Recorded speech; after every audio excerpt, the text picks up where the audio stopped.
William Katongole Kiganda, Kawenja Hussein, Sidinson Chalimpa, hey, Lawrence Vili, Nancy Jackie, Ivan Sereko, Newton Butera, House of Wealth, Stephen Bwire, mwebale kuba bakabi mbagala nnyo Charles Kamanyire,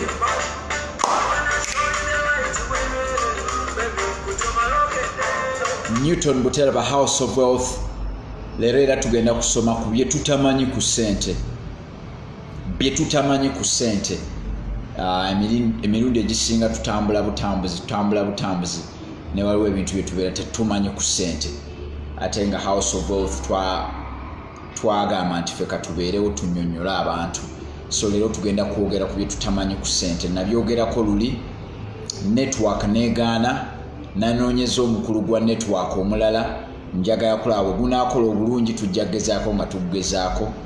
Newton Butera, House of Wealth, beerako gwoyite ekibiina kinaatera okutandika okusoma. Wulira Hamid Enywa, Sidinson Chalimpa,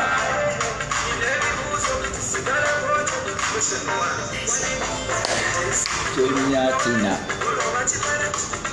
Kevinyawele,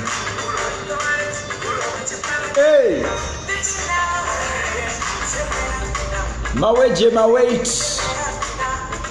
how are you my brother? Patrick Sebwato, Budu House is the location. Budu House tuli opposite YMCA, kankutunuzeko ku YMCA ogirabye eyo ye view yange wano ku Budu House, ogirabye eyo yonna YMCA, eyo yonna YMCA. Kati bweyimirira wali obeera otulaba bulungi eno. Eyo ye view gye nnina baganda, eview nnungi nnyo, kanjiguddiremu ogirabe.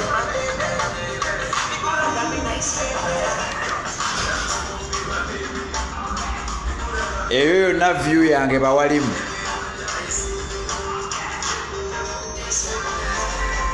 Kati YMCA eyo bw'ogiyimirirako n'osala ekkubo olaba parking awo maaso awo, eyo yonna Budu House.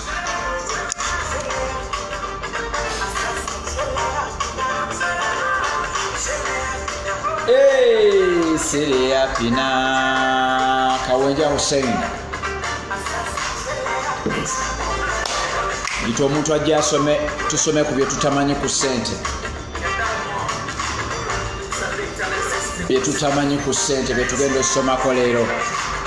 Katongole Kiganda, webale kuweereza sister wo, ate ne sister we yebale kutulaga nti yafunyeemu nnyo mu bintu bye tusomesa.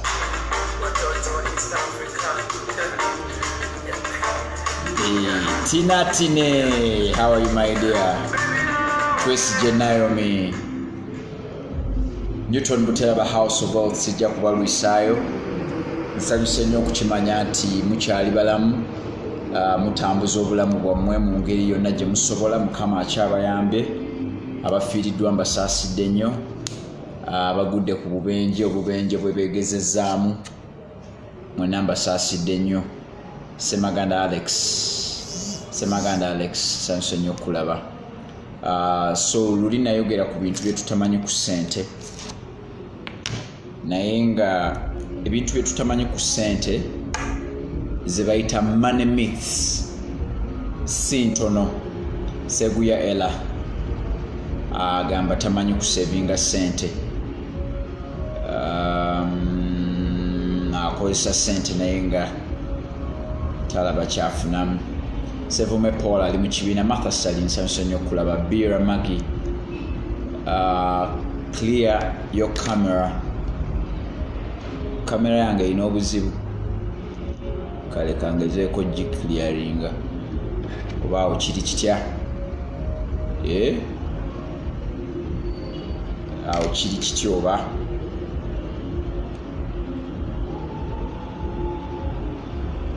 Budu House wetuli kansubire nti leero network esinzeeko bulijjo bwetera okumbonyabonya katugigezese leero nina omukutu omupya gwengezesezaako so tugenda tandika mbadde mbagamba nti bulijjo tutambula ne ssente zino naye nga waliwo ebintu bingi nnyo ebitambula mu ssente nga tetubimanyi nayogera ku mulundi guli Saturday negamba nti nno abantu bangi nnyo balowooza nti bw'oba opangisa obeera oyonoona ssente so omugezi yandisinze okujjako obupangisa azimbewo ennyumba bw'azimba ennyumba abeere nga takyayonoona ssente kuziwa landlord nakuba calculator nembalaga nga okupangisa bangi nnyo bafuna ne salary loan oba mortgages ne beewola ssente omuntu n'agenda ne yeewola tugambe obukadde nga 80 obukadde obwo 80 obukadde 80 ngenda bussa mu salary calculator mbuteekeko 25% eya bank ngambe nti bakuwadde mortgage okumala emyaka nga 5 so buli mwezi obeera osasula ku bwewola obukadde 80 tugambe n'ogulako akataka ka $2.25 oba 2 nozimbako ennyumba ya bukadde nga 5 oba 6 kugaba ennyumba yonna negwera mu bukadde 80 ogenda okumalako emyaka 5 ng'obukadde obwo 80 banka ogiwadde amagoba ga bukadde 6 okitegeera $1,000,000 zoba weewola mu banka ezitaddemu amagoba okumala emyaka 5 obukadde 6 so 80 plus 6 bwe bukadde 140 ennyumba eyo mu mazima eba ekukostinze $1,140,000 mu myaka 5 omwana asigala nga apangisa ennyumba ya $5,000 omwana bw'asigala nga apangisa ennyumba ya $5,000 omwaka ze $1,600,000 mu myaka 5 ze $3,000,000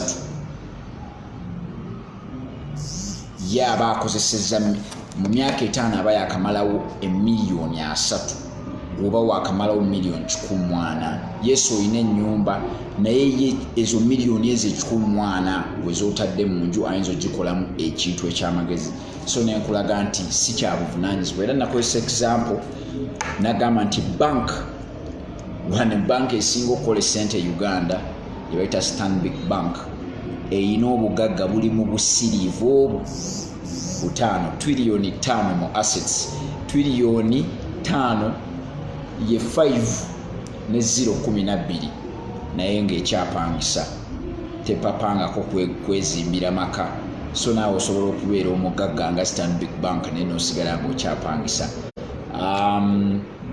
nembaleetera ekirala kye tutamanyi ku ssente nga ngamba nti abantu abasinga balowooza buli mugagga abeera mubbi nti bw'obeera era oli omugambo waayo lwaki togaggaana asaagala gaggawala abagagga babeera babbi negamba nti abagagga bonna si babbi osobola okukola akasenteko n'okamonitaringa ne kakula bulungi n'ofuukira ddala mugagga nga tobbye weewaawo bwe tuba tutambula mu kukola ssente oba mu kugaggawala tulina ebintu bye tusisinkana ne biyagala okutujja ku mulamwa gamba nga olina edduuka bakuleetedde ebyamaguzi nga bibbe oyinza okuba okimanyi oyinza okuba tokimanyiiko n'otambula nga ebintu byoli baleese amagendo nga bibbe so tekitegeeza nti oli mubbi bw'oba tokimanyiiko tobeera mubbi era kyova olaba bannaffe baganda baffe abaisiraamu balina ekintu kye bayita alzaka kigambo kya Luwalabu kitegeeza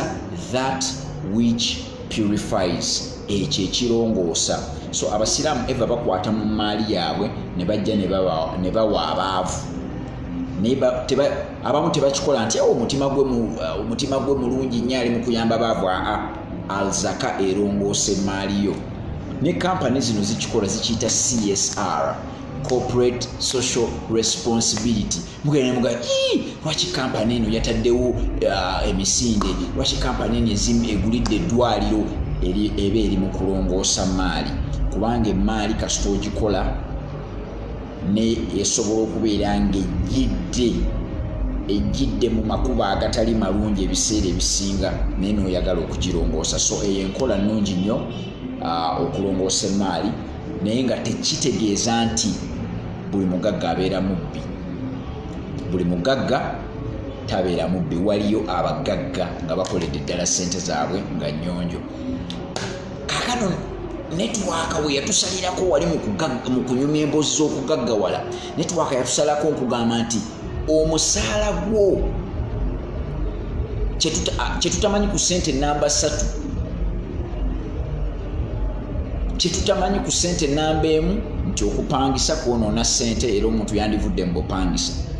Kyetutamanyi ku ssente namba 2 nti buli mugagga alina kubeera mubbi, era bwe batakusomeramu ddiru nga yakunyaga togiyingira ogamba ayo tegaggawaza. Abagagga babeera babbi, olina okubba emisolo, olina okubba abakozi bo, olina okubba abakuwa ebyamaguzi. Omugagga alina okusaddaaka.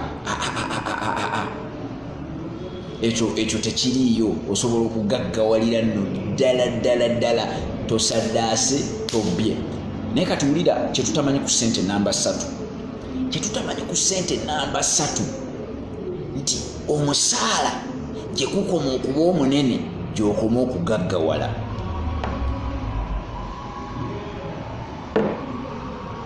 Ekyo abantu abasinga tebakimanyi ku ssente. Abantu abasinga balowooza nti omusaala gye gukoma okuba omunene gy'okoma okuba nti oli mugagga. Era obalaba abantu ku mirimu bakyaye bannaabwe, babaloga, babalemesa, babakotogera, babasimbira amakuuli, balemera okubateerayo paasi, bo bali baveewo, abalala basse n'abalala. Mbwe yaveewo ono agende afuneyo omusaala omunene. Muli alina ekirowoozo nti bw'anaafuna omusaala omunene agenda kugaggawala. Ate ekyo kankyogere wano kuba House of Wealth Twin Authority. By the way, Twin Authority eyogera ku ssente. House of Wealth Twin Authority eyogera ku ssente kubanga TV y'eggwanga weekuyitira ku Let's Talk Money NBS mawulire ng'ensi yonna enkanudde amaaso ne baga Newton gw'obojja ku Let's Talk Money, kitegeeza oli authority.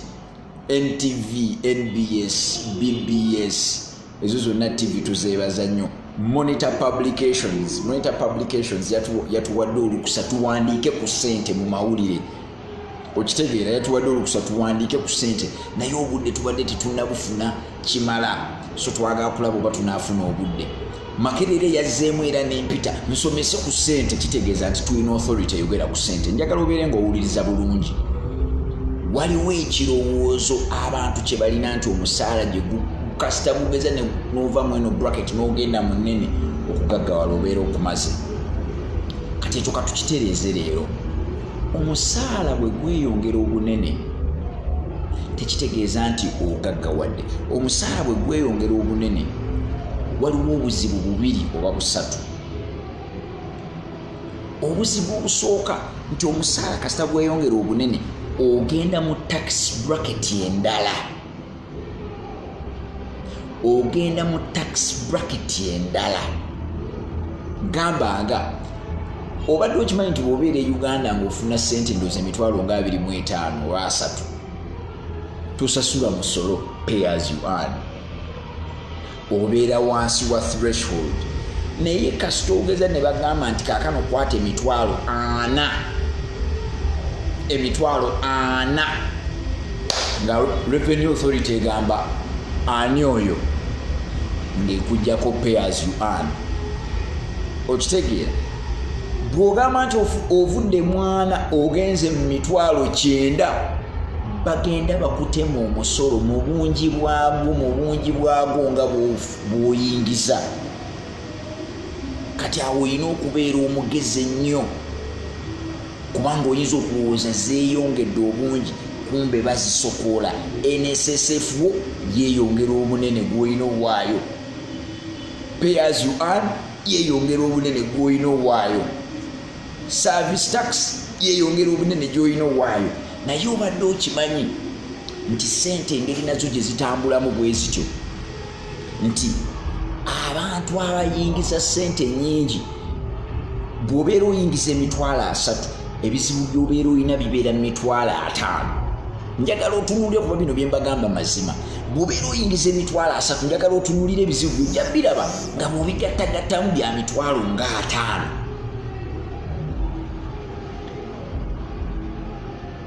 Okitegeera?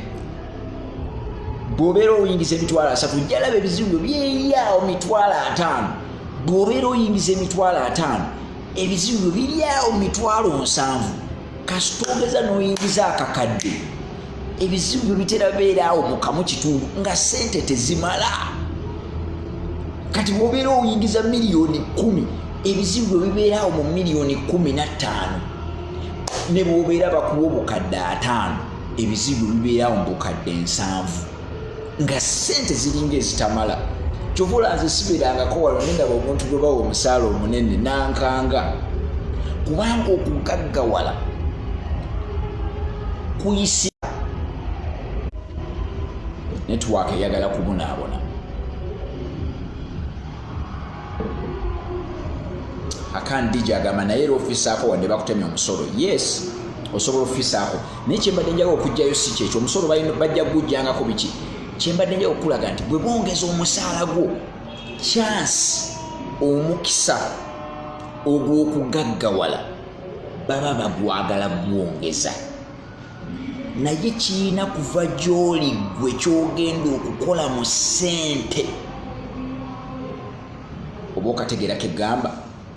Gwe kyogenda okukola mu ssente kyekigaggawaza. So omusaala omunene tegulina gwe gwali gugaggawaziza, naye kyeyagukolamu. Okitegeera?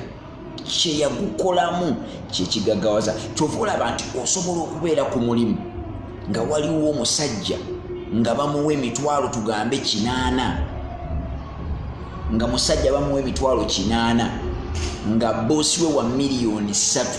Omusajja ow'emitwalo 8 ne wayitawo emyaka 5 nga mugagga okusinga boosi we kankaddemu. Omusajja asobola obeera ku mulimu nga bamuwa emitwalo 6, tugambe driver bamuwa emitwalo 6 nga boosi gwavuga bamuwa $3,000,000. Okawulira?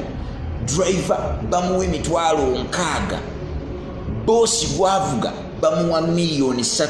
Kitegeeza bakuta omusaala gwa driver ne bagukubisaamu emirundi 5 ssente ne baziwa boosi we. Naye tugenda obatunuulira mu myaka 5 nga driver asinga boosi obugagga. Ku lwaki?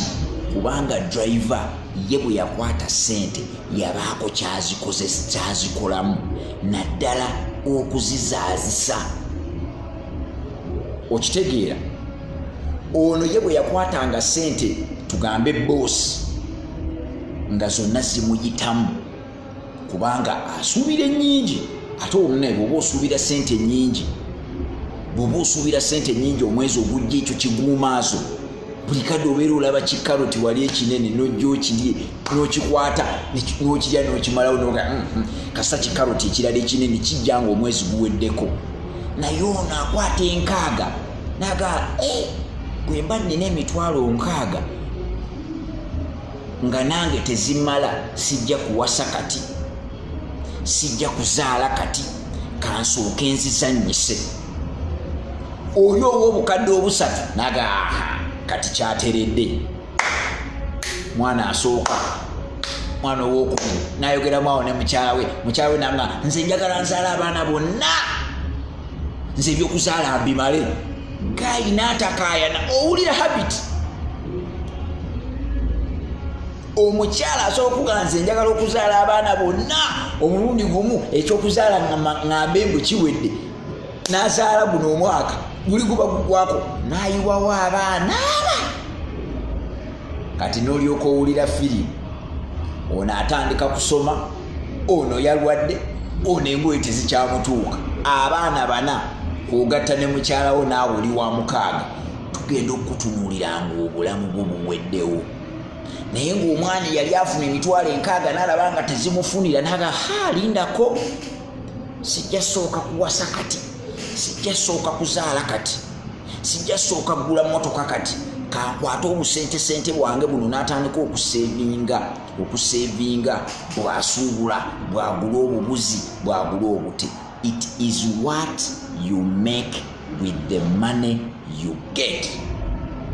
Ekyo tukyerabira kyova olaba mbagamba nze ng'owa House of Wealth nti ne bw'oba ofuna miliyoni emu nga mu kizimbe gw'osinga ofuna sente ntono ng'abalala bafuna miliyoni 12, 15, 18, 25 paka ku executive director, gw'owa miliyoni emu osobola okusinga executive director w'obugagga nga tubawadde akabanga. Tuyinza n'obbawo emyaka mitono nnyo gwe ng'olina gye bayita financial IQ ey'akabi, executive director wo n'omusinga obugagga. Ekyo kisoboka, nkirabye, abantu bakimanyi, bangi bakikoze. Okitegeera? So tekitegeeza nti nno sente kasita zeeyongera omusaala, kitegeeza bugagga. Era mulekeraawo kyawa mikwano gyammwe, mulekeraawo okuyomba ne baboosi bammwe, mulekeraawo okubeera nga buli kadde ostrivinga, buli kadde oyagala kwongeza musaala. Tandika okulowooza ku kiki ky'ogenda okukola mu sente. Era bw'oba tonnafuna ky'ogenda kukola mu ezo sente tosaba na musaala gukwongeza. Okitegeera? Kuba bagenda zikwongeza owasa omukazi ow'okubiri, oba ozaaleyo abaana abalala 2, oba okole kugamba ogule emmotoka. Okitegeera? Omanyi lwaki abantu bwe babongeza emisaala usually kibalemera ddala okugaggawala?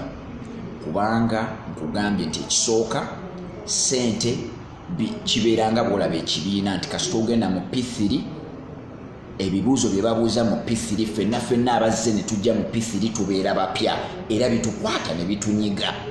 Bwe tuva mu P3 ne tugenda mu P4 ebibuuzo bya P4 ffenna abazze mu P4 tubeera bapya era bwe babituwa bitunyiga. Bwe tuva mu P4 ne tugenda mu senior 1 buli azze mu senior 1 abeera mupya. Okitegeera? So abantu bonna bw'ava mu grade y'emitwalo 5 n'agenda mu kakadde aba alinnye eddaala era engeri gy'ali mupya akakadde ako kamuyisa mu ngeri gy'atayinza kutegeera kayinza okumuyitamu. Kyova olaba you have to make sure it is what you do in the money, not how much you get. Awo nvuddewo. Namba 4 bye tutamanyi ku ssente. Namba 4 bangi nnyo bagamba sirina ssente zimala kutandika. Abantu balowooza nti waliyo ssente ezisobola okumala atandike project. Bangi nnyo abantu baffe balowooza nti waliyo ssente ezisobola okumala alyoka atandikewo business oba atandike investment oba atandike ekintu kyonna ekigaggawaza. Eyo money myth. Ekisookera ddala olaba ne Bible ekyogerako, kankunoonyeze wano Bible bikula Ecclesiastes 11:4. Ecclesiastes chapter 11 verse 4. Kanjikebere wano ngikuyitiremu. Ecclesiastes oba mu Luganda omubuulizi 11 verse 4.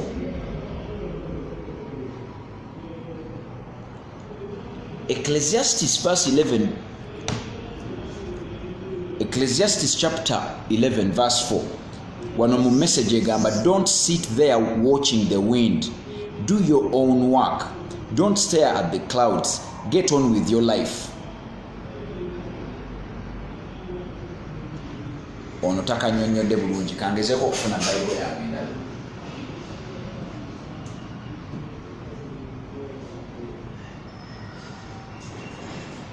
Njagala tukebere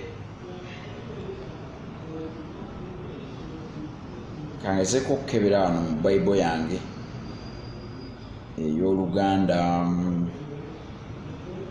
Omubuulizi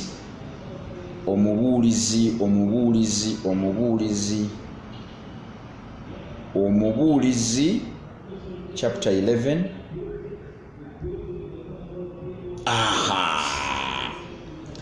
Wulira mu Luganda omusajja bw'akinyonyodde obulungi. Omubuulizi is Ecclesiastes chapter 11 verse 4. Alabirira embuyaga talisiga, n'oyo atunuulira ebire talikungula. Bano abayaaye bannyonnyola.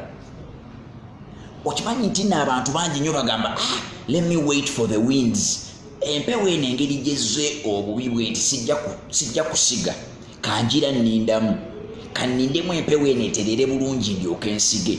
Bagambye nti oyo yenna abeera bubeezaawo n'atunuulira embuyaga, n'alinda embuyaga ennungi mbweterera alyoka asige. Bagambye alabirira embuyaga talisiga, n'oyo atunuulira ebire talikungula. Nti oyinza ogamba ati kangende nkungule kasooli ono, let me go and harvest maize. Naye ogenda olaba ebire nga biringa ebyagala oleeta enkuba noga akanzireyo. Kasita olinda gye bandiise nti oba the perfect time teriiyo. Perfect time teriiyo. Perfect money teziriiyo. Perfect customer taliiyo. Perfect place taliiyo. Gw'olina kutandika n'ekyo ky'olina. Olina kutandika n'ekyo ky'olina. Eyo story eyo simanyi lwaki abantu tebagigoberera. Olina kutandika n'ekyo ky'olina. Ekyo ky'olina kye kireeta ebirala. So abantu abangi kye tutamanyi ku ssente, ogenda n'omusanga ng'afuna emitwalo 10. N'omugamba naye lwaki tosuubula bummonde nti ninze bano kati bano bampa emitwalo 10, bwe ginaawera emitwalo 25 nga ndyoka ntandika in fact kino mukyekwasa nnyo mu kutereka. Oli n'omugamba lwaki tutereka ssente, n'agamba ssente bampa ntono. Ssente bampa ntono. Lwaki tutereka ssente bampa ntono? Gw'olaba okutereka kukwatagana ne size. Oba nenamu ku ssente 1 zino 50,000 nsobola okuzitereka either mu piro oba mu nsawo. Tekikwatagana na size ya ssente. Zino 50,000 nsobola okuzitereka. Guno mutwalo nsobola okugutereka. Okitegeera? Simanyi oba nenamu ku ssente endala nsobola okuzitereka. Okitegeera kyegamba? Ssente tezikwatagana na size. Ne bwe ziba $1 meka osobola okuzitereka. Tolina kulinda ssente nnyingi ozite. Abantu bangi nnyo n'omubuuza lwaki totereka ssente bampa ntono ate ng'ebyetaago bingi. Ng'owulira ebyo ebintu ebyo bikwatagana. Tebikwatagana. Okutereka kwe kukwata ekintu ky'olina n'okissa ebbali, kwe kutereka. Okitegeera? So njagala obeere nga tolinda perfect money otandika okusevinga. Tolinda perfect money otandike business. Bangi kumwe mwagala okutandika business ng'osasudde rent, ng'osasudde abakozi, ng'edduuka lijjudde ebintu. Okwo si kutandika. Nabagamba okwo kumaliriza. Kasita edduuka olisasula rent omwaka mulamba ne lijjula ebintu ng'obirabako n'osasula abakozi, okwo si kutandika. Okitegeera? Okukumaliriza. Okutandika kwe bayita okutandika kwe kubeera n'edduuka nga wasasuddeko omwezi gumu. Kwe kubeera n'edduuka ng'amasa amalala gonna makalu nga mulimu amasangaaga omuli ebintu. Okwo kwe kutandika. Era oli bwajjanga gawaayi kiki ekiriwo nti twakatandika. Amasagaaga 2 mwe muli ebintu mwokka, amasa amalala makalu. Kwe kutandika. Batandika na kasitoma omu oluusi 0. Kwe kutandika. Nemwe temwagala kutandika masomero nti wano wonna tewali baana. Nze saagala kubeera na ssomero nga ninamu abaana 2. Okwo si kutandika. Nasomera primary school gye nasomeramu eri nga nasomerako ku Imen nga tukyabeera Makindi eyo Imen Memorial School bwe twagenda Mityana ne banteeka mu Trio Primary School. Headmaster bamubuuza lwaki essomero lyo baliyita Trio Primary School kuba Trio means 3 essomero lyatandika n'abaana 3 nze we nagenderayo nga bali abaana 5 oyinza okukikiriza eryo.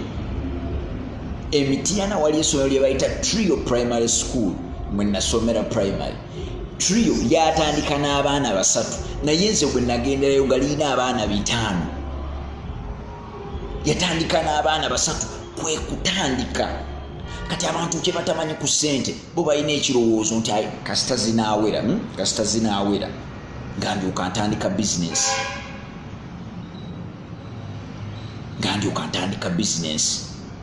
nga ndyoka ntandika okutereka. Okutandika business, it is a marathon, not a sprint. Mbiro za lugendo luwanvu si 10. Embiro z'olugendo oluwanvu gye bayita marathon obadde okimanyi nti bayinza ogamba marathon bwe baba bagitandika abamu notuula baba batudde, abalala baba batunudde eri, ababa bali eri. Si nti bwe bakola buli wa marathon nadduka bagenda ogamba omwe ayinza notandikirawo n'agenda ebbali n'afuka. Eyo ye marathon. Eyatandise ng'afuka ate asobola okujja n'akuyitako nga masopuulu ekukutte mu maaso eyo mwakadduka ku kilomita 15. Okitegeera oba okitegeera kyenkugamba? Okutandika business, okutandika ebintu byonna, it's a marathon.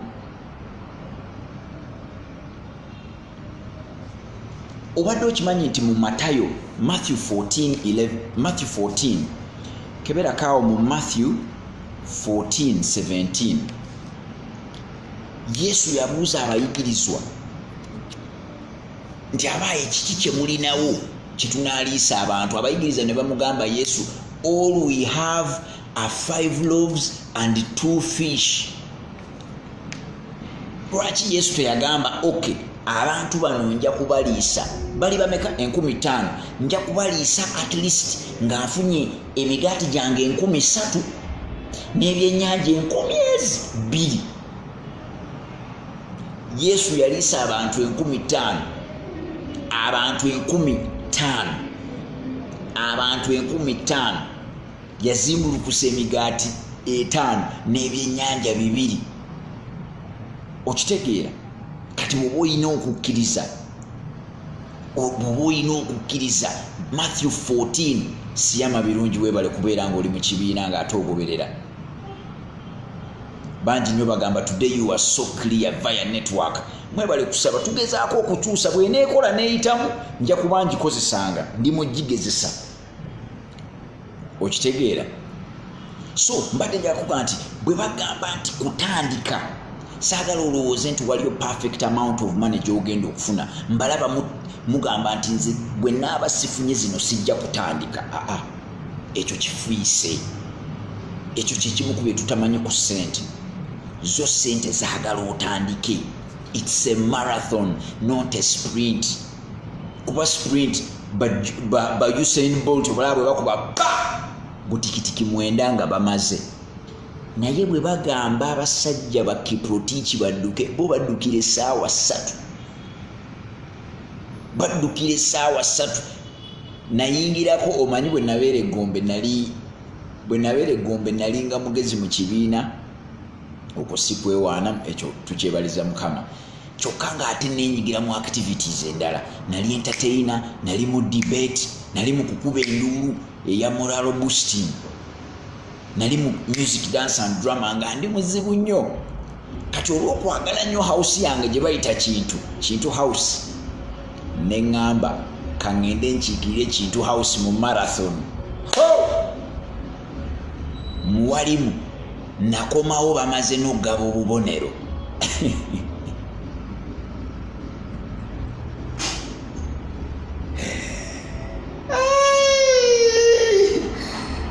Nakomawo nga bamaze n'oggaba obubonero nze omu ku baasembayo nga njabise nga nkooye maso zanumira wiiki nga 2 nga zisobola ttambula okumanya nga marathon erwawo tuleka ffe abamu kubaddukira essaawa 4 okitegeera waliwo Darius France abuuza Gombe side ki Gombe esesi wali ebutambala naddukira Kintu House kiri ku record nakomawo bamaze okugaba obubonero batandikira ku point 5 ne baddako 35 ne baddako 2 ne baddako 15 ne baddako 10 ne baddako oba 5 ne bagenda kwemu ne bagenda ku half nze najja tebakyagaba points nga n'emmeeza bali muzijjawo n'eryukazijja okitegeera mwana ebyemisinde byankola bubi nnyo okitegeera naye eyo ye marathon kati twabeeranga tudduka fe obuzibu bwe twafuna nga tetumanyi na ruutu tutambula butambuzi batuwa fene bwe tusanga capati tulinamu ssente twagala zigula kabalagala tumugula amazzi tuganywa ne tuzitowa okitegeera kye mbadde njaga okukulaga nti marathon etwala ebbanga ddene sprint eyaba Usain Bolt yeggwera mu butikitiki 9 okugaggawala kwonna it's a marathon not a sprint kyova olaba njagala ojje tonoonya mbu waliyo any amount gy'oyinza okutandisa perfect amount nti ze bwe sitafuna million 2 sitandika saloon bwe sitafuna million 10 sitandika restaurant bwe sitafuna kakadde kamu sitandika mudaala Fauzan Sembatya ow'Engonge enganze ngansanyuse nnyo okulaba siol kitambuza abantu obategeeze so njagala okimanye nti nno money myth number 4 I do not have enough to start a business. You will never have enough to finish, but you will always have enough to start. Njagala okimanye leero sente z'olina zimala okutandika. So kankubulireyo akalala abantu ke tutamanyi ku sente. Dickson Mugabire live from Syria. Muganda wange obulamu bugamba kikyemanya waliwo bomu tukusabira mukama abeere nga asobola okukuuma. Saudi Ali Riyadh Brit Trevor akantu wakatambuza dda webale kubeera wakabi.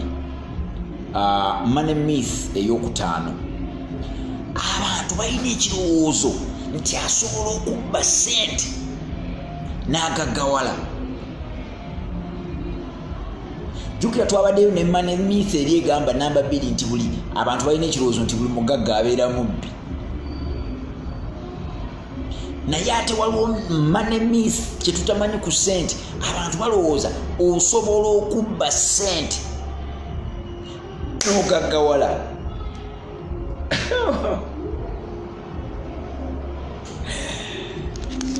Muganda wange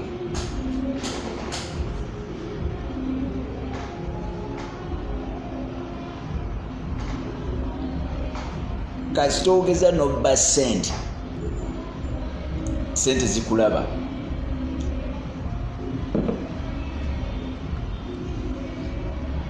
Zigenda kukuddukako naawe ate engeri ssente gye ziddukamu gyewuunyisa. Toyinza kumanya ssente gye ziddukamu naddala nga wabbye enzibe, naye zonna zikuddukako n'oggwanamu. Kankuwa ekyokulabirako. Wali weebuuzizza lwaki buli kiisi gwe bagamba nti nno mubbi wa ssente asigala okuyimirizaawo obulamu bwe? Buli kiisi gwe bagamba nti oyo mubbi nga mugagga asigala alina kubba okuyimirizaawo obulamu bwe. Wali okigenderedde nti kasita ageza nabba almost amount yonna gy'abbye abeera ng'ali mu bbanja lyeyo amount nti asigala ate yeetaaga ssente nnyingi nnyo.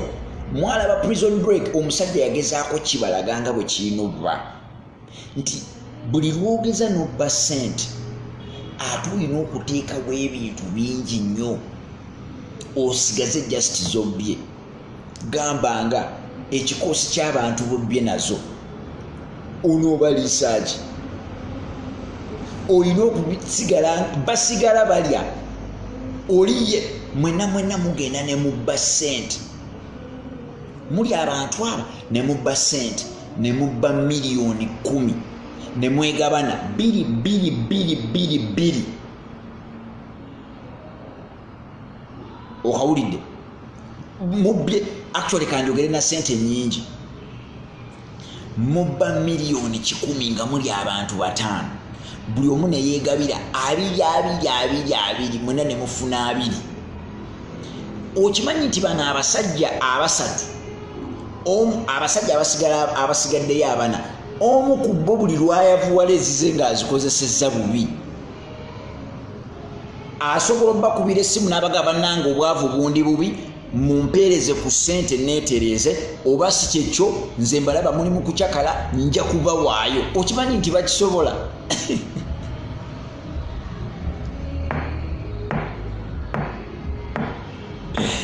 kyova olaba teriyo ababba ssente tebagaggawala tosobola kuzibba n'ogaggawala. Ekisooka tunuulira omuntu gwe bayita omugagga oba omuntu ali wealthy. Omuntu okubeera omugagga ng'oli wealthy obeera n'emirembe peace of mind. Okitegeera peace of mind okitegeera n'otambulawo ku street toyina gw'ogamba nti ajja kujja nkuba akatayimbwa. Okitegeera peace of mind otambuze ekintu kyo wakifumba peace of mind. Naye abasajja kasita bageza ne babba ssente olina okuwa accountant ssente atereeze ebitabo. Okitegeera olina okuwa akawunti atereeze ebitabo kyokka ezo ssente z'omuwaako buli kadde abeera aku blackmailing agamba waayo nfunye ekizibu kino sooka onyamba onyongereyo ssente bw'oba tonyamba mune nja kubimba okimanyi nja kubyonoona n'omwongera. Kati olw'okubanga exit yazo tosobola kugigererera kyovula toyinza gaggawala ng'ozibbye obaako mukayize. Ffe abakola ssente zaffe kati kankikulage lwaki ababba ssente tebasobola gaggawala. Ssente bazikoze nga olumala okuzikuŋŋaanya gwe kennyini gwobeera ne kontro ey'okuziremesa engeri gye zifulumamu. Kati nze bwe nkola wano akasente kange okitegeera bwe nkola wano akasente kange mukwano gwange yonna gy'ali asobola okunkubirako n'aŋŋamba nina ekizibu wano mpaayo ssente biki nebuga nina byenna plannings okukozesa ssente sijja kukuwa. Abantu bonna ne bakuba essimu nga nze ndi mu kontro naye mbaga sisobodde kuyamba kankuyamba omwezi ogujja kankuyamba omwaka ogujja kankuyamba ebbanga erijja nze ndi mu kontro. Naye obuzibu bw'ababba ssente bwe batamanyi nti kasita ogeza n'ozibba you lose control for its movement. Bw'ogeza n'ozibba ssente n'ozibba gwe kennyini azibbe you lose control of its movement. Lawyer wakubira bukubizi simu n'agamba bano abasajja balina evidence emala nti gwe wababbye. Bagamba wababbyeko biliyoni y'essente naye bagamba nti senga bafunako 8 basirika baweeko 8 tusigaze 2 tebiriza wabbye kawumbi kalamba lawyer na convincinga n'owaayo 8. lawyer bw'amala kukonvinsinga n'owaayo olunaana lawyer ng'agamba nti naye kaatwaleko 20% ze miliyoni 2 akawumbi kaweddewo. Obukitegera kye you lose control of its movement. Awo bwe buzibu bobye nabo buli kadde babeera bagamba sooka otwongereyo. Bw'oba totwongedde ffe tugenda mwatuwa ssente ntono ffe tugenda kubira tubagambe. Okitegeera. So kyenva mbasaba bw'obeera ku mulimu ne bakukubiramu pulaani, abo bennyini abaleese pulaani bagenda kukuleetera gasiya tomulabanga. Kola akasente akatono osigaze control ya movement yaako. Bo baleke bakole nnyingi nga bazibye kuba tunuulire. Nze mbeera ku TV okwo ne ntunuulira abantu. Oli yabba biliyoni, bwe yabba biliyoni kati emufuukidde obuzibu. Gye yazibira tetwaliyo n'obimanya tetwabimanya ne bamuleese ku NTV akawungeezi. Akankana bw'atyo ogenda okutunuulira be yeetoolodde balooya bonna agenza abawa ssente ng'abawa ssente bamukuume tebamukuumye, n'aliisa poliisi emukuume temukuumye.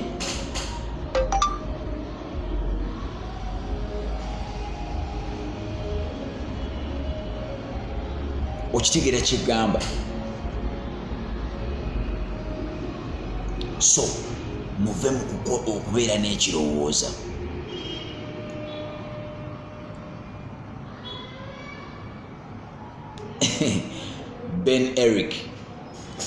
Ben Eric agambye, actually onansanyusiza nnyo.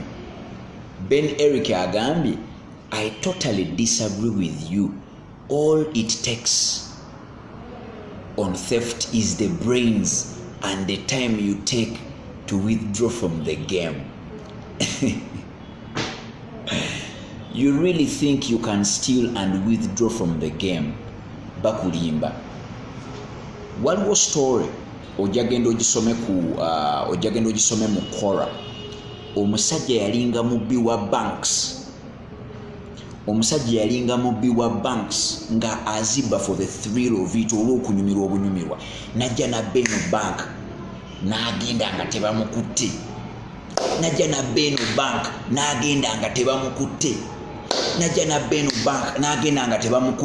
N'agamba kati mbimaze.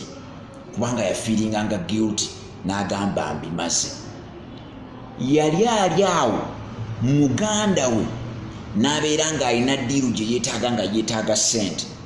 N'amutuukirira n'amugamba nti nkubuulire neetaaga ssente. Bwe yamugamba nti neetaaga ssente, ono omusajja n'alabanga engeri yokka gy'ayinza okufuniramu muganda we ssente kuddamu kubba. For the one last time n'agenda n'addamu n'atunuulira bank. Bwe yaddamu okutunuulira bank n'addamu n'agiraba bulungi n'amanya eno gye nnina okubba ntaase muganda wange, era n'agenda n'agibba.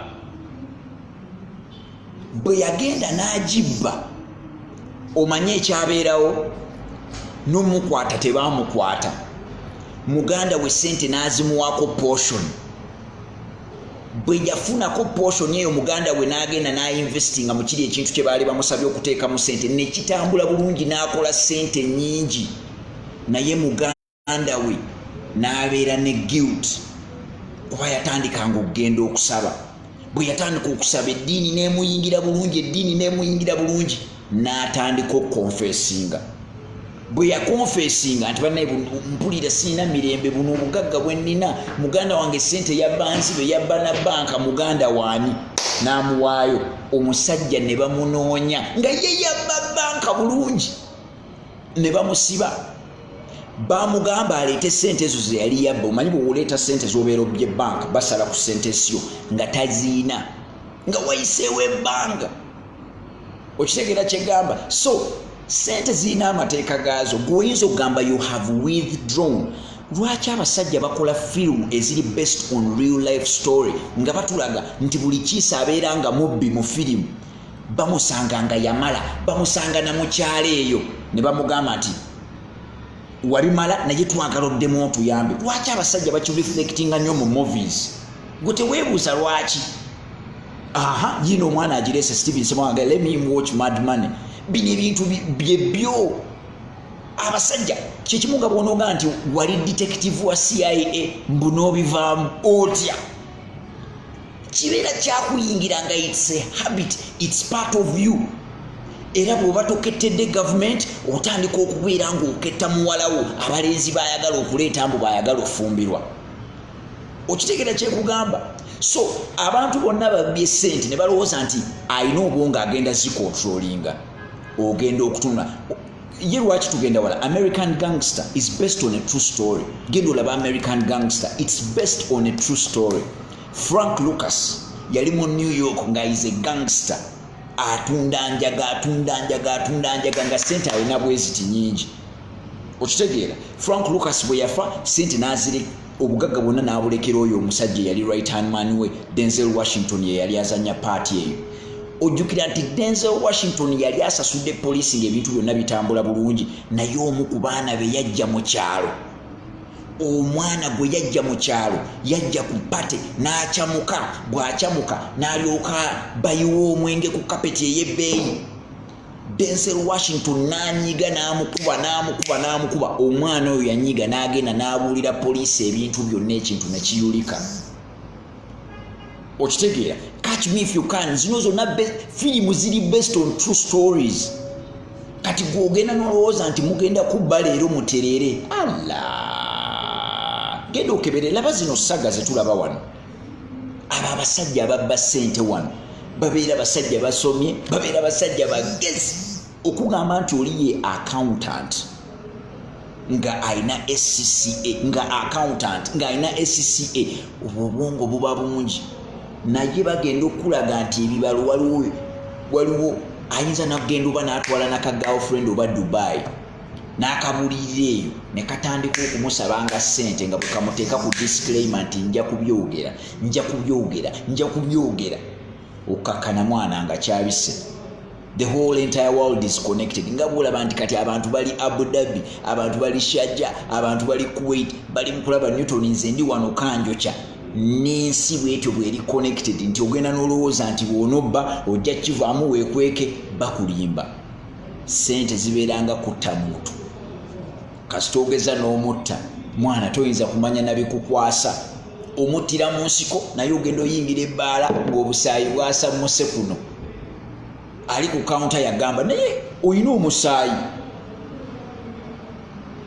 N'olyoka ogamba bandabye batya. Laba ekiri mu Bank of Uganda. Ye lwaki tugenda wala? Laba ekiri mu Bank of Uganda. Laba ekiri. Tulina example nyingi. Laba ekiri mu public service. Abo abasajja abo basajja bakulu. They are wise, they are intelligent. Ne mwana sente z'abafuukira kizibu. They are wise, they are intelligent. Ate babadde bakikoledde ebbanga. So money myth kisuule. Okitegeera? Toyinza gamba human beings we are naturally imperfect. Omuntu gwe nnyinza okukkiriza nabba ssente ne kiyitamu bulungi ye muntu ng'atrainingiddwa. Abantu ng'atrainingiddwa CIA, British Secret Service, ne bamutraininga bulungi n'amala emyaka gye 2 nga bamutraininze kubba. Kuba bo babatraininga n'abeera nga n'olimba takyalimba. Ng'asobola okwogera ne mumuteekako ebyuma ebikebera oba alimba. Ezo zonna ziprompta nga talimba. Beba abantu benyiza okulowooza nti basobola. Naye ffe human beings nti gwe nange wano abandaba. Man, sente ziyinza okukola ekintu kyotalaba. Kati agamba nti let's talk about people who steal it with targets or aims. The brains are very important. Anti kati kyekimu era buli lw'obbanga bw'ozimba otuuka ekiseera ne babikima. Kuba toyinza kumanya kakika konye. Okitegeera? Toyinza kumanya kakika konye. So njagala genda ku namba 6 bye tutamanyi ku ssente. Nja tunuulira butunuuzi n'abantu baffe bano betulina betugamba nti abo bagagga. Okitegeera? Obeera oli awo nga basoma kisikandu ffe naawe gye tutaamanya bagenda okuga mujjukira wano omusajja yalina miliyoni 9 wansi w'ekitanda mukozi ye yazisanga oli yalina miliyoni 9 wansi w'ekitanda mu kisenge kye toyinza nakumanya mukozi bwe yatuukayo omukozi ye yazisanga mwana toyinza kumanya nga Bible bw'ekigamba nti ffenna tulinga ekyennyanja ekyo kibeera mu mazzi nga kyakabi naye tekimanya ddi lwe kigwa mu katimba. No one knows. So njagala kwogera ku ekirala kye tutamanyi ku ssente era kyagala okwekuusa ku byagala faananamuko ne ku kyennayogeddeko emabegaawo nti abantu balina ekirowoozo nti asobola okugaggawala mu get rich quick scheme. Get rich quick scheme. Get rich quick scheme. Get rich quick scheme. Get rich quick scheme tegaggawaza. Tosobola kukola bugagga mu get rich quick scheme. Kubanga amateeka g'essente tegatambula gatyo. Obadde okimanyi nti fenga abantu we are fast, fe tuli impatient n'ezo ssente zijjira mu kasoobo. Obadde okimanyi ekyo? Fenga abantu we are impatient, we want ebintu tubyagalirawo era otunuulira omuntu ng'ali mu restaurant akola order emmere bwebwayo n'akuba emmeeza bw'ajja n'akebera bw'ati ng'alina message gye yaweereza. Okimanyi nti omuntu akuweereza message eyo gy'akuweereza ku WhatsApp n'ogisoma n'oyagala ogirowoozeeko naye bu blue ticks eri bwabulaba n'akuddamu why are you blue ticking me? We are impatient as a people. Naye ssente zo zaagala kujja mu kasoobo.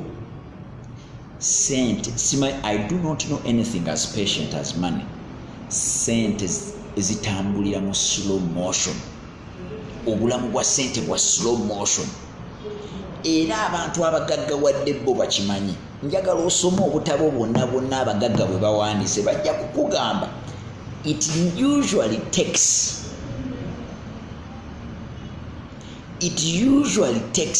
emyaka 2 to build $1 million. Abagagga soma abagagga mu America, soma ku bagagga mu Israel, soma ku bagagga mu Europe, soma ku bagagga ne bojja no interviewing abagagga mu Uganda bajja kugamba obugagga okuzimba ssente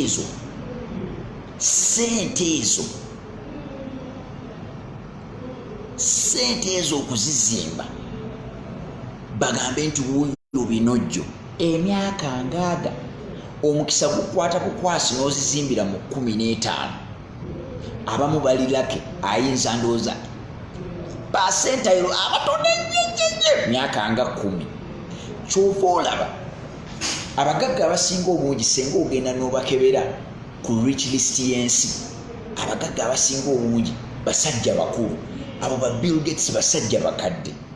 Bill Gates, Warren Buffett, ba Ortega, ba Koch brothers, laba ba Trump ba myaka 7, ba Richard Branson, basajja bakulu. It took them time. Abagagga abato tulinayo just babale. Ero jaleta ba Mark Zuckerberg owa Facebook, ojolete bali abavuka abatututu abalalalawo bakola obuntu twawo mu Silicon Valley. Naye bali abasajja ba Walmart sente bazimbire ebbanga emyaka ngaaga nti kasita ogamba nti kati nzitandise n'ozitandika at 23 n'ogamba kanzinoonye zijja kujjira mu mitendera kasoobo. Edward Kabunga agambye ye yasoma ku Dangote. Dangote is the richest man in Africa. Ye zamutwalira myaka 3. So njagala okimanye nti tosobola kugaggawala mu get rich quick scheme. Kamukalya kamutekalya era ndaba abavubuka abafe wano tokulaba ne betting ono baagala kumuwera. Waliwo mu bwongeri ekintu ekyezinzeeyo nga kikugamba nti osobola okukwata esiringi 10 ne zikuwa akakadde akamu.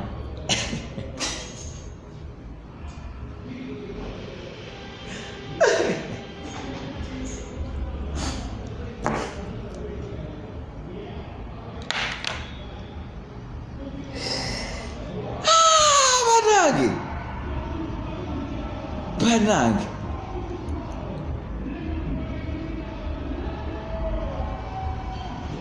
get rich quick scheme. Get rich quick scheme. Eyo no rule gyeri mu bya gold. Eyo rule number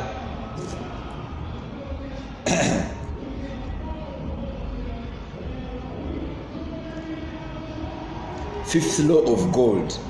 Gold flees the man who would force it to impossible earnings, or who followeth the alluring advice of tricksters and schemers.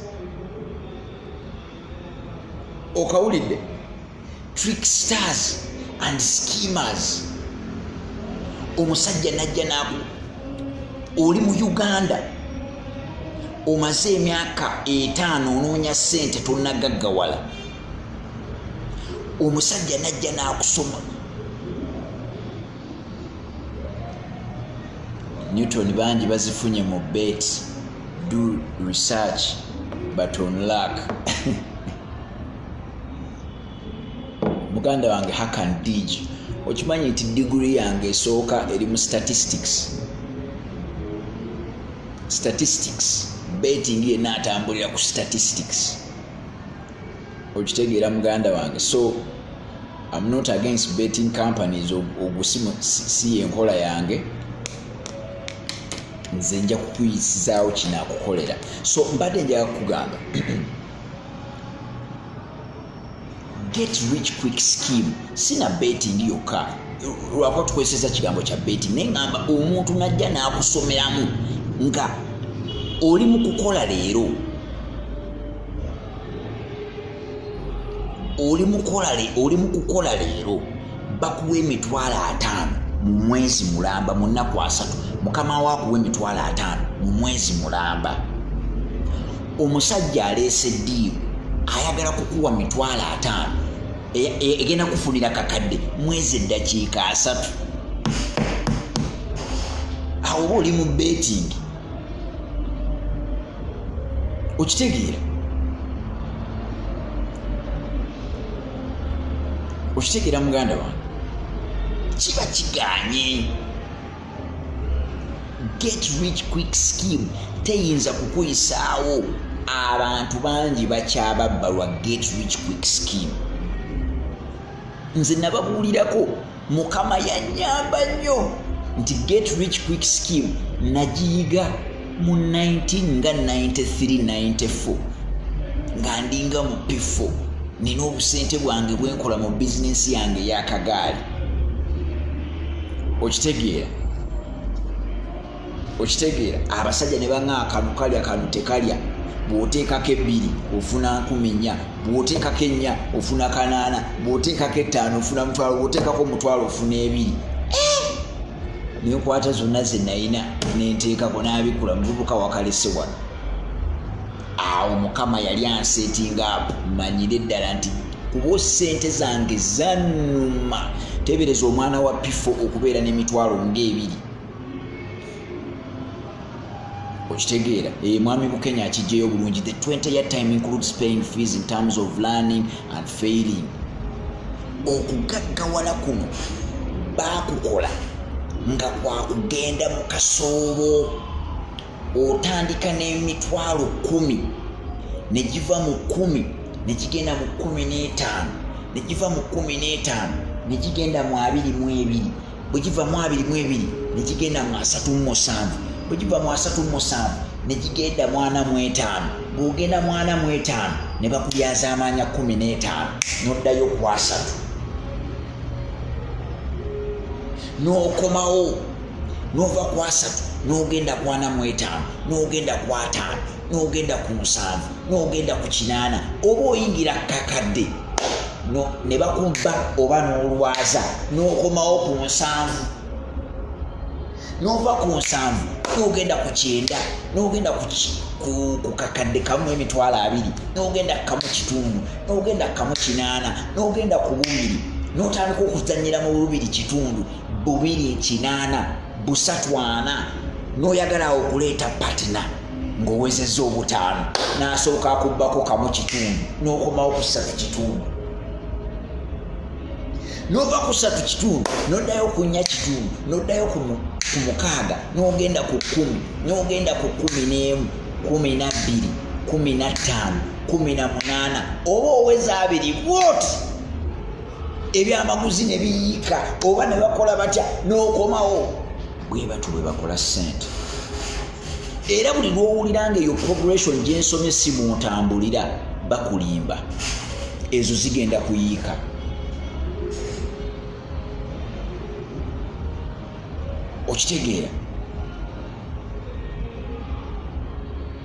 Okitegeera kyenkugamba abo ne bwabeera Bill Gates ne bwabeera Richard Walton ne bwabeera Carlos Slim Helu ne bwabeera Richard Branson ne bwabeera ani Richard Branson genda osomeke akatabo ke kaga School It Let's Do It yakola Virgin Music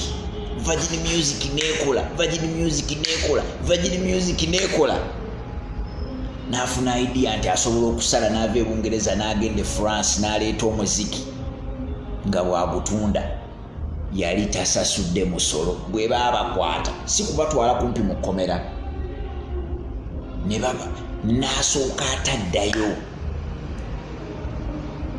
Okitegeera Hamza Spencer Marte tukulize ku new office abantu tulina space nga zinyo. Okitegeera tulina space nga zinyo abantu tugenda ne tubagamba nti tuli ku floor namba nga balowooza tusaaga. Ogirabye ssebo awo wonna House of Wealth eyo yonna floor namba tuli wano eyo yonna floor namba kati tuyingidde mu House of Wealth.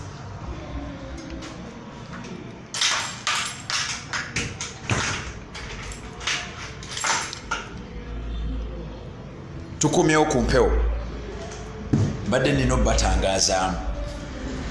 So mbabuulira baganda bange nti get rich quick scheme obusi bwe bugagga bw'oyinza ozimba tebujja bana musingi.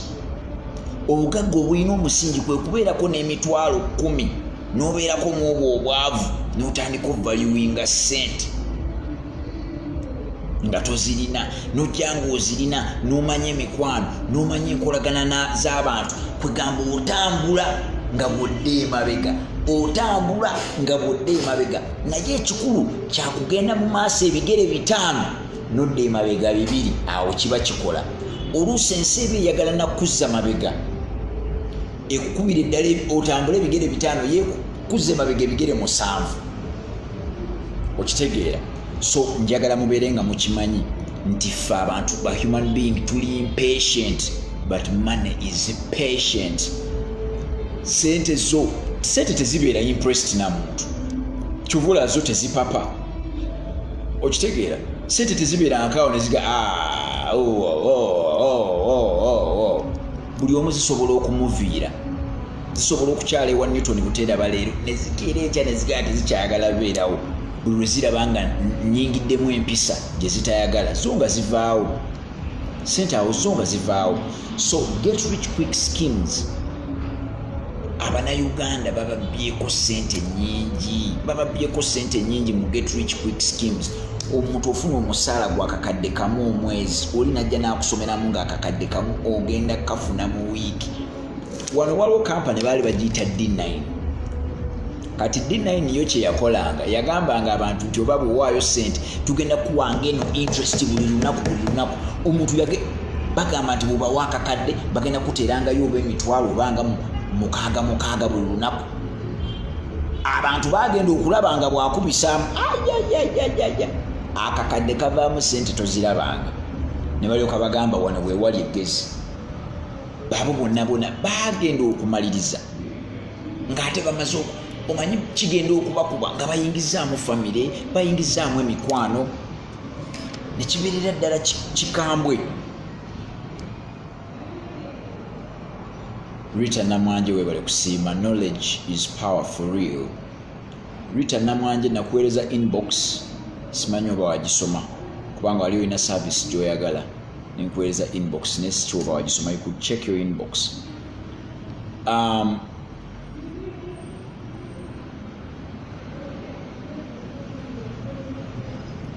Mukisa Alex agamba, Newton, my workmate is so jealous that why is your target audience Luganda speakers only?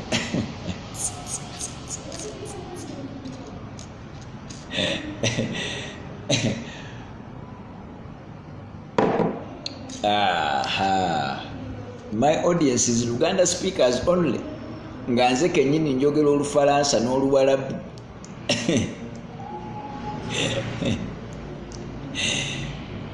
Kati gwe Mukisa Alex ebintu obimbu ekibuuzo kimbuuzizza mu Luganda bwe kenyini ogambye Newton, my workmate is so jealous, that is why is your target audience Luganda speakers only.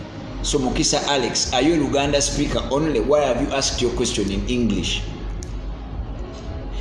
Ekinjogeza Oluganda mutemwakitegeera. Nabagamba nti mu Uganda the business language is Luganda. Oba okyagala oba tokyagala, the business language. Mwe mugende mutereeze ebya national language byammwe biki, all that rubbish, oba ebya tugambe East African language ebere Swahili, all that rubbish. But the business language in Uganda is Luganda.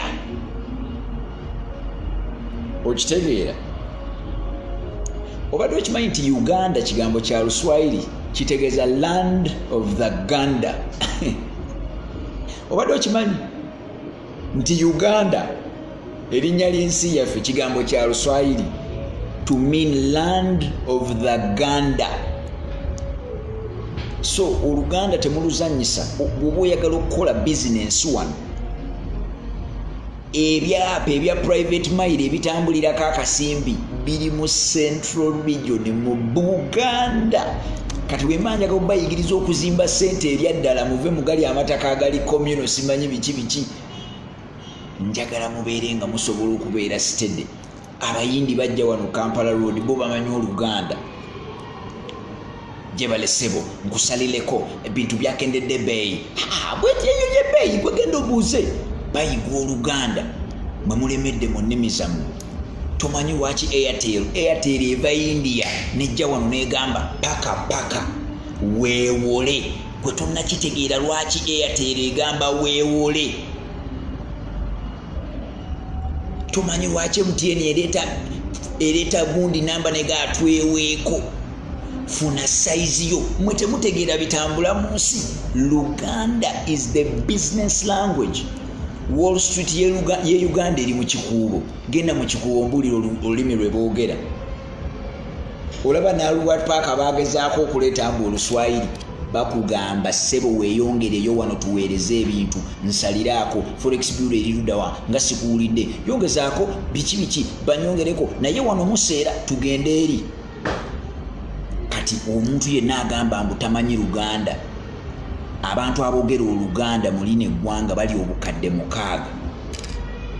Okitegeera? Abantu abo obukadde 6 funayo mukwano gwo akunnyonnyole. Mulabye ebifirimu eby'ebiyindi ne babitranslatinga, mulabye ebinigeria ne babitranslatinga. Kati leero mufune nange emboozi gye mbawa mu Luganda babibatranslatingire, amagezi galeme kuyitako. Njagala buli omu ambuulireyo ku bye yakayiga kuba njagala kuleeta ekisembayo. So njagala babuuza money myth. Nakubuulidde eyasoose nenkubuulira ey'okubiri nenkuwa ey'okusatu nenkuwa ey'okuna nenkuwa ey'okutaano nenkuwa n'ey'omukaaga. Njagala muzimbuulireko muzintayipingiraawo nzirabeko. Bwe muba temuwera bantu bangi bandaga nti no mubadde mu kibiina nga mubisoma. Ey'omusanvu sijja gyebawa. Nja basiibula busiibuzi. okategedde njagala kulaba ng'okuva lwe wazze waakayigako mmeka bye tutamanyi ku ssente. Money myth kyekintu nga ŋŋombo abantu balowooza nti kyekituufu naye nga munensi kyekituufu. So money myth kiriwa ku bye twakayiga okuva lwe twatandise kyenjagala ondage. Kati mwe abazereeti osobola okwogerako myths ze waakayiga mwami Bukenya mwe abazereeti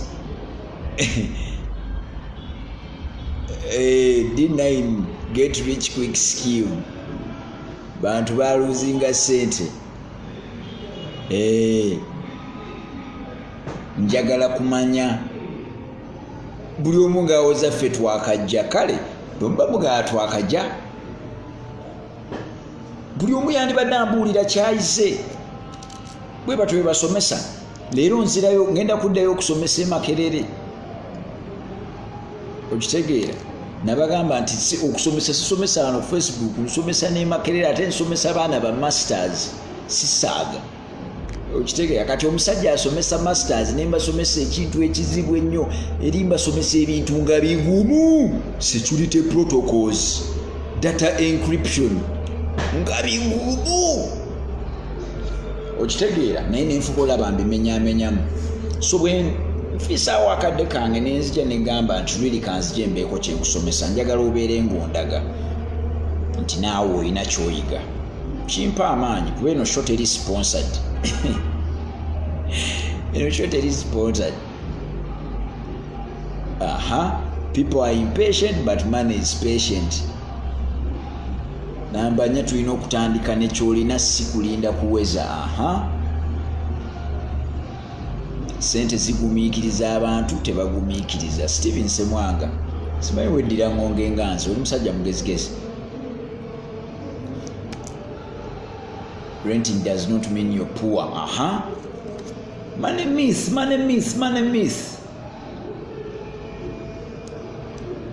Money myth that you need a lot to start. Ekyo kyonna kya bulimba. You need a lot to finish but you need very little to start. Nayogedde dda ku myths endala abantu nga siziraba. Myths ziriwa? Ate kansuubire nti musharinga video kubanga twagala abantu baffe abalala nabo bayige.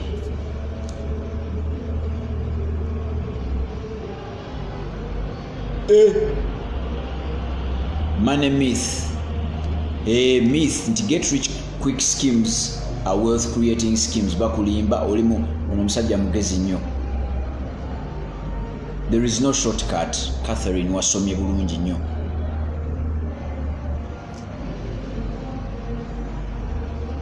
Ekibiina kibaddemu abantu magezi. Any amount of money can be saved. Rita Namanje wasomye nnyo. You don't need a lot to start. Moses Nseko wasomye nnyo. Tewaliyo sente ntono zonna zisobola okutandikira. Wealth takes time. Wealth takes time. Ako kakulu. Wealth takes time. Wealth takes time.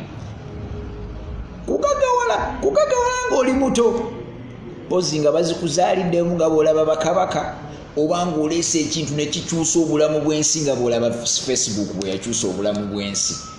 WhatsApp, Facebook olaba nti byakyusa bulamu bw'ensi omusajja n'alyoka agagawala naye ebintu ebirala byonna nti oli musuubuzi kuvumbeya nti olima kutoba nti otandiseewo ssomero kutoba hakandij sente enzibe tezigaggawaza oli mu kibiina. So njagala House of Wealth engeri gye tulina nti omulamwa gwaffe gugamba a financially free Uganda.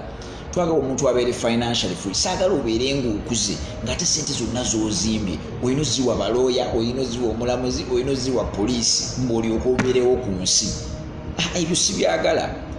Njagala obeere ng'olina sente ezikumala okubeera ne famire yo ne mikwano n'obulamu bwo obukweyagaza. Olina savings, olina investments, tolina kubanja. Okitegeera yeyo gye bayita financial freedom. Sente nzibe tezigaggawaza. Money is patient. Chiweru Samuel, big up to Institute of Statistics. Hey, don't need a lot to start. Asphalt charisma. Salary increase doesn't mean you have become rich. It is what you do with the money. Bira Magi, the more money you get, the more the problems. Uli mugezi nnyo obadde mu kibiina. Bw'obeera ate ekyo ne BIG rapa yakyogera. Bw'obeera ng'oli mu 5,000 ne bagamba ogenze mu 7. Omwana we atandika okufunira alaje kukana akasomero. Omukyuse omutwale mu ssomero eddala. Ate ng'okukyusa essomero muganda wange obimanyi. Lawrence V agambye you don't have to steal to get rich. Checho. Renting doesn't mean you're throwing away money. Start small, think big. Stealing won't make you rich. Eric Mulimuchivina. Getting much salary is when you can start well. There is no perfect time to start. Chiweru Sam obadde mu kibiina. Obugagga babuzimbire ebbanga ziwa Richard obadde mu kibiina. Money comes in slow motion. Sente zijja mu kaso. Era buli lwolaba nga zizze zipapa manyi oli in big trouble. Sente zijjira mu kasoobo. Oyinza n'olowooza tezijje naye nga zijja. Ate ojjalaba nga neeyo yenkola ya Mukama. Mukama ngaddiramu ansa mu kasoobo. Mukama n'omusaba nyamba mponyeza gundi. Ng'agamba ku ddiiru ki ajja mu kasoobo. Money moves in slow motion. Money stolen cannot be controlled. Kana kulya Ayubu webale kubeera mu kibiina. Money stolen cannot be controlled. Tosobola bali be wabbye nazo be batandiko zivuga. Takes 20 years to be really wealth. So kati obugagga butandikira ku myaka nga 28. Ojja kuba ofunye lesoni nnyingi abakubbi obategedde. Okitegeera. Stolen money will never belong to you. Wealth takes time. Ecclesiastes 11:4. Okulinda mbu era no mu Luganda tulina linda kigweyo yafumita mukira. Kaninde wanegweyo bulungi ndyoke njifumite oyo ye baga yafumita mukira. So there is no perfect time. There is no perfect money. Everything akokobeera oyinawo. Polani Moria agamba, I'm from India. Big salary does not guarantee you can be rich. Nabuza, where am I from? I'm from Uganda. In Buganda. Abanoonya basange wano mu kibiina nti Mr. Newton yasomesa we bamuyise Al David Mwesigwa. Okay, kandeeta akasembayo tuve ku kyalo kino. Abantu bonna okimanyi nti abantu ffenna tugenda mu ssomero ne tusoma obusawo.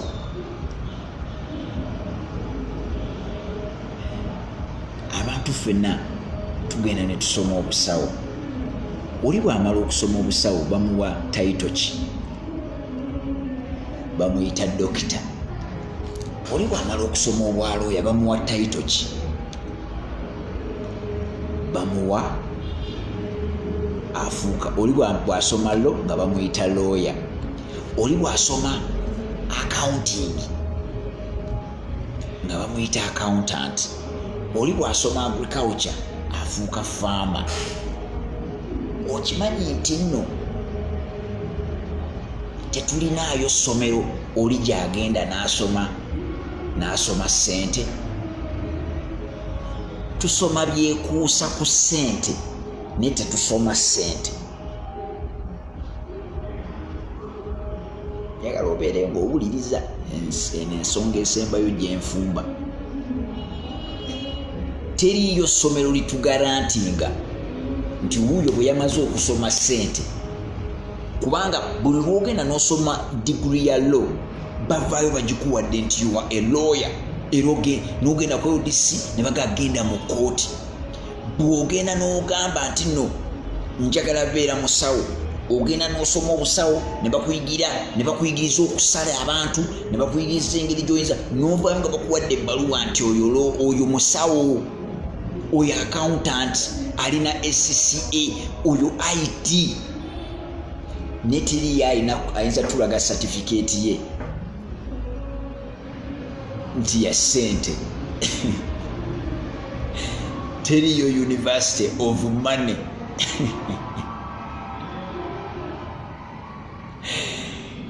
nti olw'okuba nti teriyo University of Money, abantu bonna balina ekirowoozo nti mu ngeri yaabwe bagezi. Omanye abantu bwe baba beetaaga okutaputa ebyamateeka bayita looya, bwe beetaaga okutaputa ebibaluma mu mibiri ne bayita omusawo, bw'aba ayagala okumanya lwaki kasooli we takula n'ayita agriculturist. Kati lwaki mwenna mulowooza nti ate bwe kituuka ku ssente gwenga ku lulwo gw'osobola okukimali, gw'osobola kwegamba osobola okukyemalira?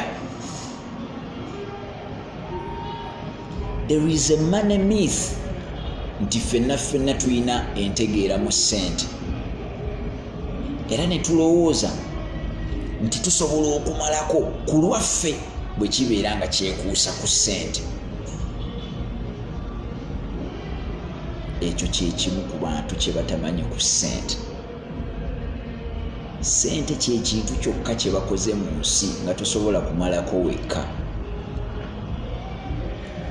Lwaki Bill Gates yasinga ssente naye mukwano gwe ennyo ye Warren Buffett, the world's greatest investor? Lwaki Bill Gates yasinga ssente mu nsi naye mukwano gwe ye Warren Buffett? Lawrence Ellison owa Oracle musajja mugagga naye mukwano gwe ennyo yali omugenzi Steve Jobs owa Apple.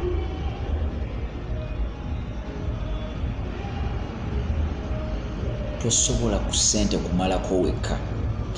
Mu Luganda tulina olugero olugamba nti abagagga n'abagagga baagalana. Ekirevu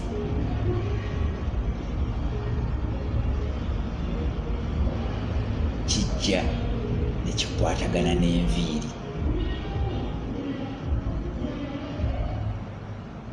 Ekirevu kijja ne kikwatagana n'enviiri, era abaami abo mubamanyi abalina akaviiri ne kava eno cacacacacaca ne kajja ne kakwata wano. Wano nawo waliwo obwoya naye tekakwate. Ekirevu tekiva eno ne kijja ne kikwata wano. Abagagga n'abagagga baagalana. Ekirevu kiyita ku kisige ne kijja ne kikwatagana n'enviiri. Gwe wenna ali eyo ng'olowooza osobola okugaggawala n'ogenda mu maaso mu byensimbi. Simanyi birabye mugoba era sirijja wano ne mbabuulira kugoba bintu birala, ebyo sibimanyi, nze mbabuulira ku ssente. Gwe wenna alowooza nti osobola okututumuka n'osukkuluma mu byensimbi ng'okyemalira wekka, n'opulaningira savings zo, n'obeera ng'omanyi bizinesi by'onookola, n'omanya by'onooinvestingamu, n'omanya nga teweebuuza. Toyinaayo kojjaawo gwe weegomba akoze ensimbi n'ogenda n'omwebuuzaako. Toyinaayo mukwano gwo gwe weegomba ng'omulaba agenda mu maaso mu byensimbi n'omwebuuzaako. Toyina jjajjaawo, toyina antiwo, toyina maamawo, toyina house of wealth. Tonnasimba layini yakugaggawala muganda wange. Katugendeko mu Proverbs 11 chapter 14. Proverbs chapter 11 verse 14. Kanjinoonye wano mweno bwe neegimpa obubi nga ngenda mu eri eddala. Kano ke kasembayo.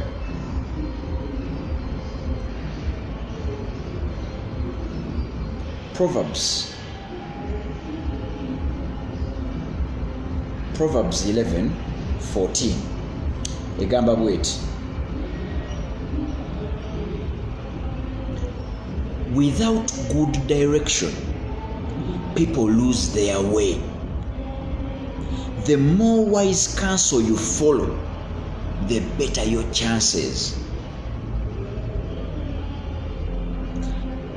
Okawulidde, without good direction people lose their way.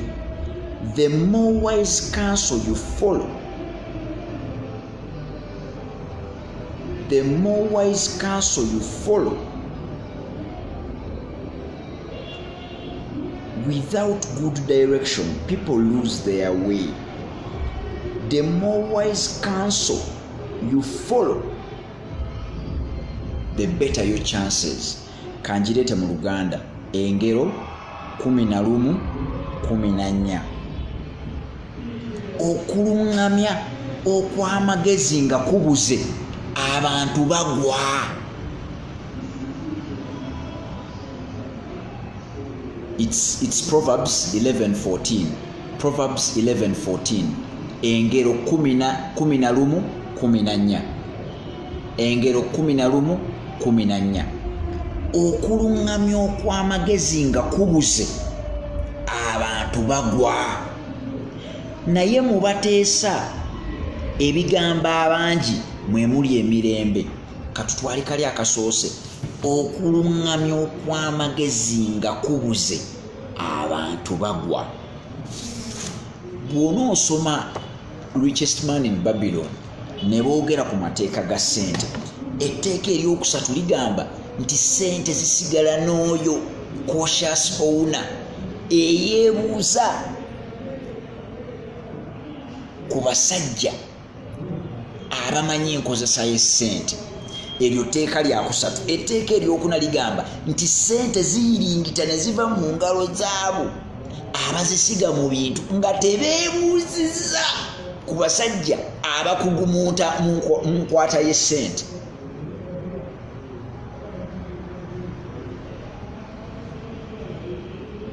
Okitegeera kyegamba? Okitegeera kyegamba? Bw'oba oyagala okugenda maaso mu by'essente, olina okubeera n'abantu beweebuuzaako. Olina okubeera n'abantu beweebuuzaako. Tunuulira mu kika kyammwe, tunuulira be wasoma nabo, tunuulira mikwano gyo, tunuulira bakojjaabo. Abo bonna bwe baba tebayinza kukumatiza. Newton Butera ba House of Wealth. Tuli kanjo kya, tuli ku Bombo Road. Bombo Road yeyo gy'olaba, eyo ye view yange. Eyo gy'olabye gye bayita YMCA. So mbeera wano mu office n'endaba ezo emmotoka. Eyo ye YMCA. So bw'ojja ku Wood House osala busazi kuba obeera na ku side yaffe kuba we keep left. So obeera osobola okujja wano. Bw'oyingira bw'oti elevator onyiga namba 2 oba oyingidde elevator. Bw'oba toyingidde elevator n'ogamba nti kokola exercise olinya amadaala. Ground floor, first floor, second floor. Newton Butera ba House of Wealth. Network egezezaako obutakyankalanya leero. Mukama atakuumira mpeera, abakuume nnyo kubanga tukyabaagala. Nali nina kyenjagala okugezesa nga ngezaako okukola podcast zino kubanga guno omwaka ndi fully booked. Olw'okubeera nga ndi fully booked, kimpa obuzibu okubeera nti nsobola ofissaawo buli Saturday nga bwe nafissangawo luli. Kyova olaba nti ngezaako okukibawa nga wayiseewo wiiki nga 2, naye njagala munzikiriza olw'okusaba kwange mbeere nga lwe naaba nsobodde mu Saturday zino. Bwe mba sisobodde Saturday eno tujja kubanga tukikola every after 2 weeks. So Saturday gyera tujja kukola kubanga eno twagiguddemu bugwe. Mukama abankuumire. Njagala osharinga vidiyo eno si lwa kunfuula famous naye lwa abantu bayige. Njagala otaginga emikwano gwo. Njagala Mukama akuyambe mu byenjogedde bino byonna 1 2 3 4 5 6 7. Mukama akunyambire lwaki lujjemu kamu. Lwaki lujjemu kamu. Mwami Bukenya Investment Club gindabire nnyo, ninza okwogerako nabo. Akankunda Sylvia, njagala okimanye nti you can osobola okuddamu okalaba Facebook yakakola bulungi. Naye mwebale kubaawo, mwebale kufiisa budde. Si kyangu abantu ffenna tulina endowooza yaffe ku ssente, naye ngezaako bawa unbiased review. Ssente nzirabye, ssente nzikola, ssente nzirina, ssente zazinzibako, ssente zaali zinziruseeko, ssente zaali zinkaabizaako amagezi. So emboozi yonna eya ssente bwe yeetooloolera nsobola okubaako otugezi otutono twensharinga naawe olw'okwagala kwa Mukama. So njagala musharinga video olw'abantu okuyiga abatamanyi Luganda mubataputire. Senga nali njogera Luzungu kyemanyira abantu bandiize naye business language ye Uganda kyovola bakozesa Oluganda. Mugalu Elijah Paul akyanoonya ba ambassador baffe, tukyanoonya abantu abasobola okubeera ambassador. By the way, eno podcast yaffe etuuka mu nsi kati tuwezezza ensi 65 ezirimu Abannayuganda. Tuwezezza ensi 65 ezirimu Abannayuganda nga balaba podcasts zaffe. Tubeebaza nnyo abasharinga videos zaffe kuba mmwe ba ambassador. So omwami gwe bayita Mugalu Elijah Paul oba Moses Blessed Wamala, mwebale kubaawo, mwebale kuwagira. So Mugalu Elijah Paul bwajja mu inbox yo oba bw'obeera oyagala akugatte mu WhatsApp group y'abambasada. Bambasada babeera basharinga babeera balina groups nyingi ze balimu ne basharinga messages zaffe. So twagala naawe obeera ambasada. Group eyo y'abambasada nange ngibeeramu. Bambasada omukisa gwe bafuna nti once in a while olw'okuba bali nange nsobola okubawa ku magezi nga bambasada, kubanga mbeera njagala babeere nga basobola okubeera nga bafaanana House of Wealth mu bikolwa, mu neeyisa, okusingira ddala mu neeyisa n'ensimbi. Newton Butera ba House of Wealth teweerabira nti tusaba $3,000 omuntu bw'abazze okufuna kye bayita business advisory. Mukama abankuumire atakuumira mpeera. Bye bye.